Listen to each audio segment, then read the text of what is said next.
Hello, and thank you for watching this video tutorial on the Windsor shade structure. I'm your host, Jeff M. Wally, and with my help, I'll show you just how easy and how fun it can be to build this outdoor living space. The Windsor can be placed almost in any location outdoors. Not only will it add beauty and value to your home, but it's a great place for family gatherings, outdoor dining, or just relaxing poolside. Our website has this printable brochure which will show you each step that you're going to see in the video today. It also contains a detailed materials list that you can take with you to your home improvement center. Throughout this video, I'll not only show you how to build the structure, but the reasons why we're taking each step. Our project will be broken down into the following 6 steps: preparing the footings, attaching the posts, attaching the beams, installing the braces, attaching the rafters, and finally, attaching the louvers. If you can measure, use a level, cut a straight line, and drill a hole, you're more than halfway there. I do, however, recommend that you have some help when leveling your posts or lifting the beams and rafters. Not only will it make the job easier, but much safer as well. While this project can be completed in a weekend, take your time. It's not a competition, and you'll have a much better time if you pay attention to the details. Building codes vary by region, and it's always a good idea to check with the local agencies to find out if a permit would be needed. I know you're anxious to get started, so let's get going. The plan calls for footings that are 12 inches wide by 18 inches deep and are spaced 9 feet on center by 6 feet on center. Because this is an easily modifiable plan, we've added 2 posts to give us more living space. Also, 3 of our posts will be secured to an existing cement patio. We've pulled this string line end to end. This will serve as a guide for establishing a nice straight line with our post bases. Once the post bases have set up in the new concrete, our posts will also follow that same straight line. So now that we've got our hole filled up with concrete, we're going to go back to our post base. Most of the time you've got to kind of wiggle it in there, which is a good thing. That way we know we're getting concrete in between the arms of the post base, and it's a nice solid fit down into the concrete there. We're going to double check our 4 inches. We're measuring from the outside edge of our post base over to 4 inches on our string line. We're going to take our torpedo level, make sure we're plumb, looking good. Both directions here, a little adjustment. Recheck our 4 inches. Beautiful. We're ready to move on to the next one. One of the other things that we're doing is we're putting a finish or a sloped edge on top of our concrete pour. As you can see, the water, when it rains or say the sprinklers come on, the water will run away from the post, which is just going to really help protect the post. Now that we have all 3 of our post bases in, the best thing to do is come back through, double check one more time, make sure we're still at 4 inches. That way tomorrow when we set our posts, we'll be in a perfectly straight line. This one's good. Beautiful. One more. Okay, we're ready to let these set up. When we come back tomorrow, we'll be ready to go.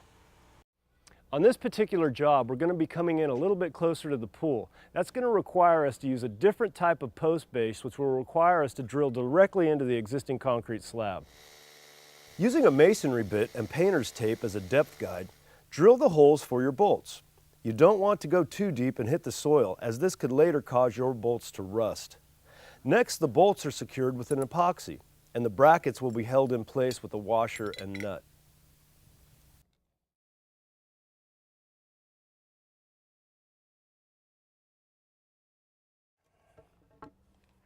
After setting the end posts into their bases, check your string line and level before attaching a few screws to the post. Reinforce with support braces to ensure your structure remains square during the entire installation. Always double check your level throughout this process. When square, install the remaining screws into the post brackets. Now repeat these same steps for the posts at the other end of the structure. Okay, you may remember our string line. We left it up to give us one more opportunity to double check our 4 inches that we set our flanges at. And it looks like we're good here. We'll move on to the center post and double check that as well. Beautiful. We'll kick this over, and as I was saying before, we can double check our 4 inches, make sure we're good here on our string line.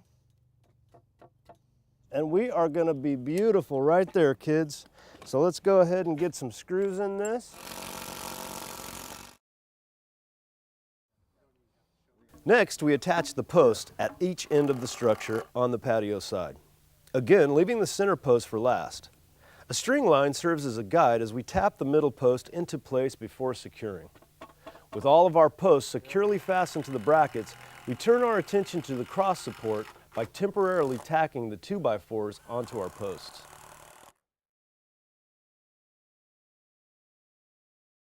Now that we've got all of our posts in, it's time to install the beams. What we've done is temporarily supported the beams with a screw and then ran around the tops of all the posts with our level to establish a nice clean line. With our first beam level and tacked into place, we trimmed off the excess height of each post. By allowing the posts to rise 6 inches above the top of the beam, they will be flush with the top of the rafters when they are installed in the next step, as seen here. Next, we line up our second beam and tack it into place with a screw. So we've just finished tacking in the last of our support beams, and we'll get ready to go ahead and bolt them in prior to putting in our rafters. We are now ready to measure for our lag bolt hardware. Be sure to leave enough space between your holes so that the decorative washers do not overlap. Since we need to go through both beams and the post, we're using a 9/16 drill bit that is 10 inches long.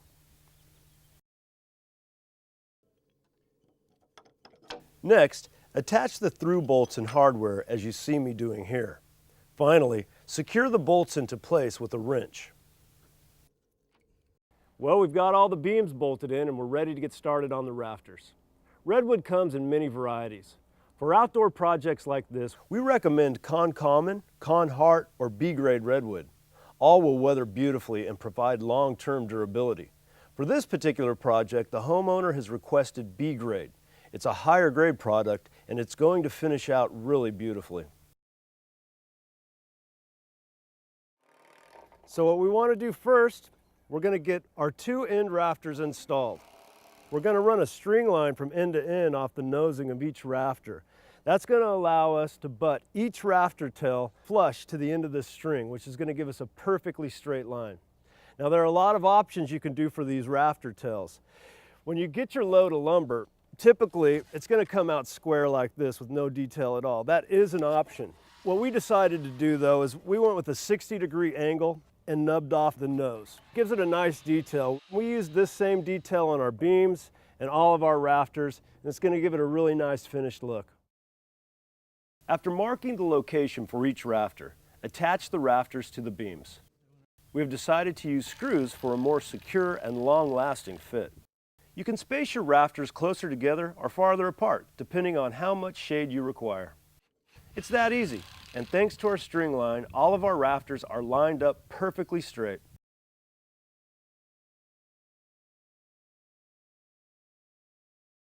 The braces are attached at an angle to the posts and wedged between the horizontal beams.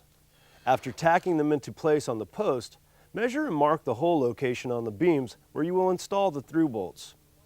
Drill the holes for your hardware using the same size drill bit we used for pre-drilling the beam hardware. Finally, attach the decorative hardware and tighten with a wrench.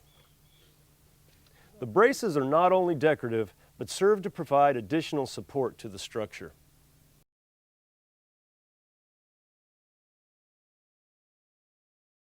Well, as you can see, we've got all of our 2x6 rafters in and we're ready to get started with our louvers. We're going to use 2x2 redwood at 4 inches on center to let a little bit more light inside the structure.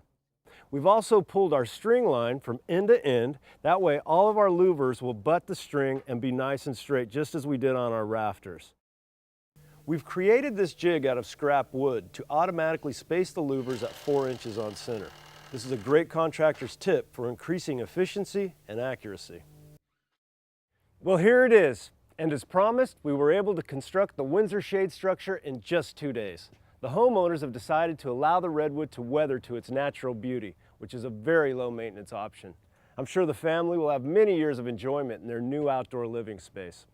I hope that this video has given you the confidence to try this project at home. Be sure to check our website for additional redwood projects and videos. For the California Redwood Association, I'm your host, Jeff M. Wally.